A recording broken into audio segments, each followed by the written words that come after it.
Hello student, आज अपन अपनी 12th class MP board के हमारे जो आगे के इंपॉर्टेंट क्वेश्चन है वो आज हम करेंगे। आज का हमारा जो पहला क्वेश्चन है वो है 21 नंबर का। Discuss 4 point of importance of the business environment. व्यवसायिक वातावरण का महत्व बताना है, तो आप इसके 4 कोई भी इम्पोर्टेंस बताने हैं। आज पहला जो हमारा पॉइंट है इसमें हेल्पफुल इन प्लानिंग, नियोजन में काफ़ी मदद करता है। बिजनेस का जो एनवायरनमेंट है वो योजना बनाने में काफ़ी मदद करता है। Business environment play an important role in the effective formulation of plan. व्यापार का जो वातावरण है, व्यवसायिक वातावरण, वो हमारे लिए काफ़ी प्रभावशील होता है। वो बिजनेस की हम जो भी योजनाएं बनाते हैं ना, उसको बनाने में काफ़ी मदद करता है। Next, survive and growth. अगर हमें मार्केट में बना रहना है या फिर हमें अपनी ग्रोथ करनी है तो हमें बिजनेस के जो इन्वायरमेंट है उसको पहचानना ही होगा। Detailed study of the business, हमें अपने व्यवसायिक वातावरण में ज़्यादा गहन अध्ययन करना होगा, तभी हम मार्केट में सर्वाइव यानी कि बने रह सकते हैं और तभी हमारा जो बिजनेस है ना वो ग्रोथ कर सकता है। तीसरा है हमारा टेक्नोलॉजिकल अपग्रेडेशन। हमें हमारा जो व्यवसायिक वातावरण है उसमें अपडेट करना पड़ेगा, उसको हमें जागरूक होना पड़ेगा। हमें अपने बिजनेस में माल बनाने के लिए नई टेक्निक का इस्तेमाल करना होगा। हम माल नया प्रोडक्ट बनाएं। हम माल जब बना रहे हैं तो उसमें नई डिज़ाइन, हमारा जो माल है वो वैज्ञानिक तरीके से बनना चाहिए, तभी हमारे माल में कुछ विकास होगा। आइडेंटिफाई मतलब होता है जाना पहचाना। आइडेंटिफाई अपॉर्चुनिटी, हमारे पास बिजनेस के जो मौके आते हैं वो हमेशा नहीं आते, तो हमें पहले से ही जो मौके होते हैं उनको पहचानना पड़ेगा और हमें सही मौके का सही समय पर फ़ायदा उठाना पड़ेगा। जैसे कि यहाँ पर एक एग्जांपल भी है हमारे पास मारुति का। मारुति 800 वालों ने सबसे पहले कस्टमर की जो नीड है उसको पहचाना और सबसे पहले उन्होंने अपनी मार्केट में 4 व्हीलर उतार दी थी, जिसका बेनिफिट उन्होंने आज तक उनको मिल रहा है। हमारा जो नेक्स्ट क्वेश्चन है, question number 22, discuss any 4 characteristics of business environment. आप व्यवसायिक वातावरण की 4 विशेषताएं बताइए। व्यवसायिक वातावरण की हमें विशेषताएं पढ़नी है, कैरेक्टरिस्टिक्स। पहला, डायनेमिक। जो बिजनेस का एनवायरनमेंट यानी कि वातावरण होता है वो हमेशा एक जैसा नहीं रहता, वो बदलता रहता है। डायनेमिक का मतलब होता है चेंज जो होता रहता है। Business environment is dynamic as it keeps on changing. व्यवसाय का जो वातावरण हमेशा एक जैसा नहीं रहता, वो बदलता रहता है। दूसरा है अनसर्टेन। व्यवसाय का जो वातावरण है वो अनिश्चित होता है। Business environment is uncertain at it is very difficult to predict future happenings.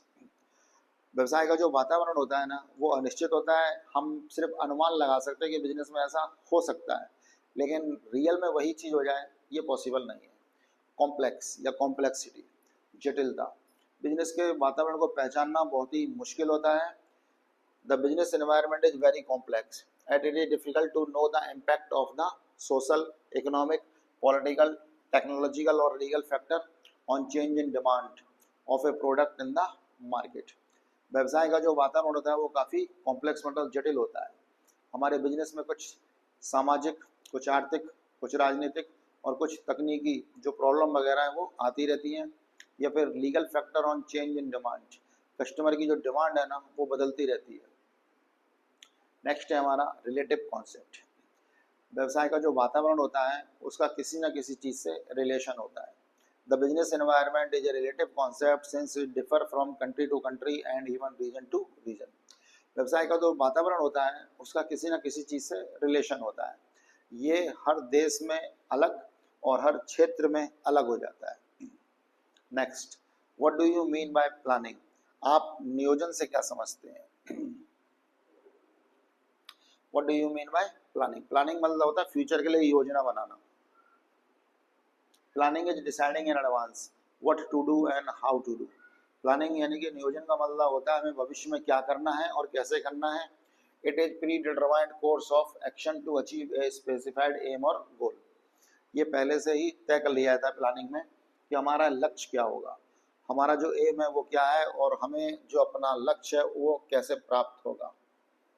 हमारा आज का नेक्स्ट क्वेश्चन है, right the importance of planning. आप नियोजन का महत्व बताइए। पहला पॉइंट इसमें हमारा अचीविंग गोल। प्लानिंग के जरिए हमारा जो लक्ष्य है उसको हम बड़े आराम से प्राप्त कर सकते हैं। The object of planning for achieving goals of the business. Better utilisation of resources, हमारे पास माल बनाने के जो साधन होते हैं, मैन, मशीन, मटेरियल और मनी, हम उसका बढ़िया तरीके से यूज़ कर सकते हैं। The planning of any enterprise focus on the better utilisation of the resources which will ultimately increase the profit and reduce the cost. अगर हमारे पास जो माल बनाने के साधन हैं उनका हम बढ़िया तरीके से यूज़ करें तो हम अपने लाभ को बढ़ा सकते हैं और हमारी जो लागत है माल बनाने की कॉस्ट उसको हम घटा सकते हैं। नेक्स्ट हमारा पॉइंट है इंक्रीजिंग प्रोडक्शन। एक अच्छी प्लानिंग के जरिए हम अपने उत्पादन को भी बढ़ा सकते हैं। The planning aim to increase the production of enterprise, हमारी जो प्लानिंग है वो ऐसी होनी चाहिए कि हमारा जो प्रोडक्शन है वो ज़्यादा हो। नेक्स्ट है रिड्यूस कॉस्ट, उत्पादन लागत को यानी कॉस्ट ऑफ प्रोडक्शन को हमें कम करना है। In order to increase the profit the planning must be to reduce the cost of production. Planning का एक लक्ष्य ये भी होना चाहिए कि हम जो माल बना रहे हैं हमें उसकी लागत को कम से कम करना है। और आज का हमारा जो 5वां पॉइंट है इसी में टू इंक्रीज प्रॉफिट। प्लानिंग का एक मकसद या एक उद्देश्य ये भी होता है कि हमें सबसे पहले अपना जो लाभ है, जो प्रॉफिट है, उसको मैक्सिमम करना है, हमें ज़्यादा से ज़्यादा प्रॉफिट कमाना है। आज का हमारा question number 25, right the qualities of ideal planning. एक अच्छी योजना की क्वालिटी बतानी है, एक अच्छी योजना में क्या क्या गुण होने चाहिए। सबसे पहला पॉइंट है सिंपल। एक अच्छी प्लानिंग वही मानी जाती है जो बहुत सरल हो और जो हम दूसरों को समझाएं तो उनको बड़े आराम से समझ में आ जाए।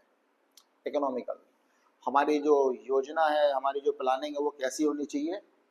इकोनॉमिकल। इकोनॉमिकल मतलब होता है जिसमें खर्चा कम से कम हो।